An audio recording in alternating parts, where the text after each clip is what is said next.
E aí, galerinha linda, bem-vindos ao meu canal. Meu nome é Natasha e eu sou a sua contadora de histórias misteriosas e de terror favorita. Se você ainda não me segue, me siga agora e ative o sininho para não perder nenhuma notificação de vídeo novo. E também me siga nas minhas redes sociais. Se você gosta de terror e tem coragem, acompanhe diariamente os posts do meu story. Lá eu coloco todos os dias o Netflix Terror. Então, puxa a vinheta e bora pro vídeo de hoje.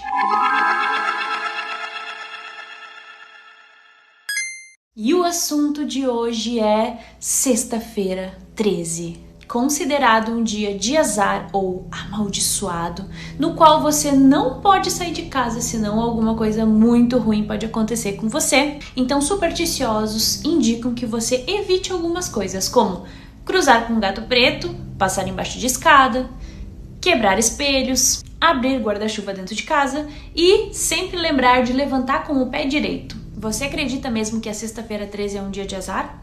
Alguma vez aconteceu alguma coisa muito misteriosa com você nesse dia? Aí vocês me perguntam, tá, Natasha, mas aonde surgiu essa teoria de que sexta-feira 13 seria um dia de maus agouros? Bom, ela surgiu no cristianismo, na Idade Média e também na mitologia nórdica. Vamos começar pelo mais antigo. Na mitologia nórdica, Odin teria oferecido um banquete em Valhalla. Quem assiste Vikings já deve ter ouvido falar em Valhalla.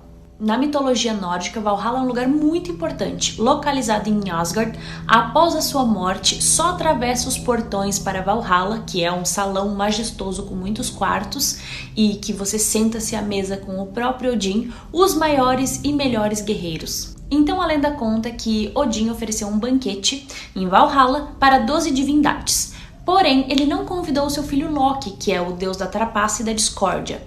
Mas Loki acabou descobrindo e apareceu de penetra na festa. Então Loki criou a maior confusão. Ele instigou o seu irmão Hoder, que era cego, a atirar uma flecha em Balder, outro deus, que ele conseguiu.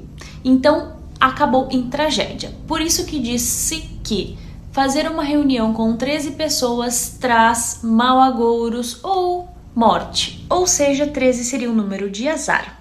Então, mais tarde, quando o cristianismo começou a fazer as suas primeiras conversões para a religião deles, transformaram as deusas nórdicas em bruxas. E então a deusa Freyja, que era a esposa de Odin, deusa do amor, beleza e fertilidade, que também é conhecida como Freya, foi demonizada pelos padres. E Freyja, que eles também chamavam de Frigda, significa Friday, que é sexta-feira.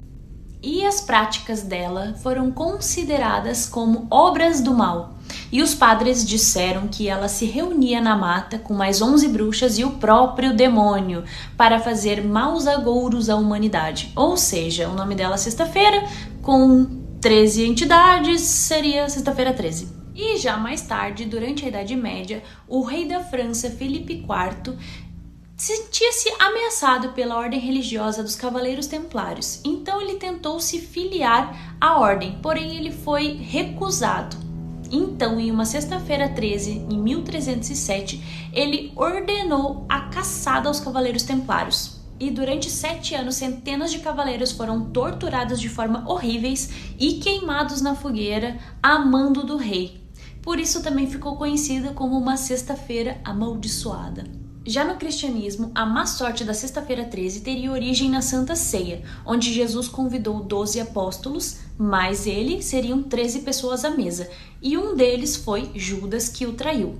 Isso tudo aconteceu em uma quinta-feira, e na sexta-feira Jesus foi crucificado. A imperfeição do número 13 estaria ligado com muitas referências ao número 12 na Bíblia. Por exemplo, as 12 tribos de Israel, os 12 discípulos. E sendo assim, o número 13 destoaria do projeto de Deus. E olha que interessante, para os egípcios, a vida era composta de 12 estágios, e o 13º seria a vida eterna, ou a morte. E dessa forma, o número 13 foi associado à morte, mas não de uma forma negativa, e sim como uma gloriosa transformação. Bom, agora que vocês já sabem de onde surgiu a sexta-feira 13, vamos falar das coisas que supostamente dariam azar. Como passar embaixo de escada, quebrar um espelho ou cruzar com um gato preto. E vamos começar pelo gatinho preto. Para muitos que não sabem, durante a Idade Média ele foi perseguido pela Santa Inquisição, devido à sua cor preta, que era relacionado às trevas, e também pelas suas atividades noturnas, que eram coligadas com o demônio. Eles também eram conhecidos como familiares ou companheiro das bruxas, ou seja, eles também foram perseguidos e mortos como elas. E esse fato teria se afirmado quando, em 1560, um gato preto foi apedrejado em uma vila. Então ele fugiu para dentro da casa de uma senhora que cuidava de gatinhos de rua. No outro dia, essa senhora apareceu toda machucada, e eles relacionaram que ela era uma bruxa que se transformava em gato. Ou seja, se você cruzasse com um gato preto, seria a mesma coisa que estivesse cruzando com uma bruxa ou o próprio demônio. Agora vamos falar sobre o espelho quebrado. Na Grécia Antiga era muito comum as pessoas irem visitar os videntes de espelho. A adivinhação era feita através de um espelho e água. Eles afundavam o espelho dentro da água e a pessoa tinha que olhar o seu reflexo. Caso ele aparecesse distorcido, significava que a pessoa tinha risco de morte. Ou seja, quando você olha num espelho quebrado, sua imagem aparece distorcida.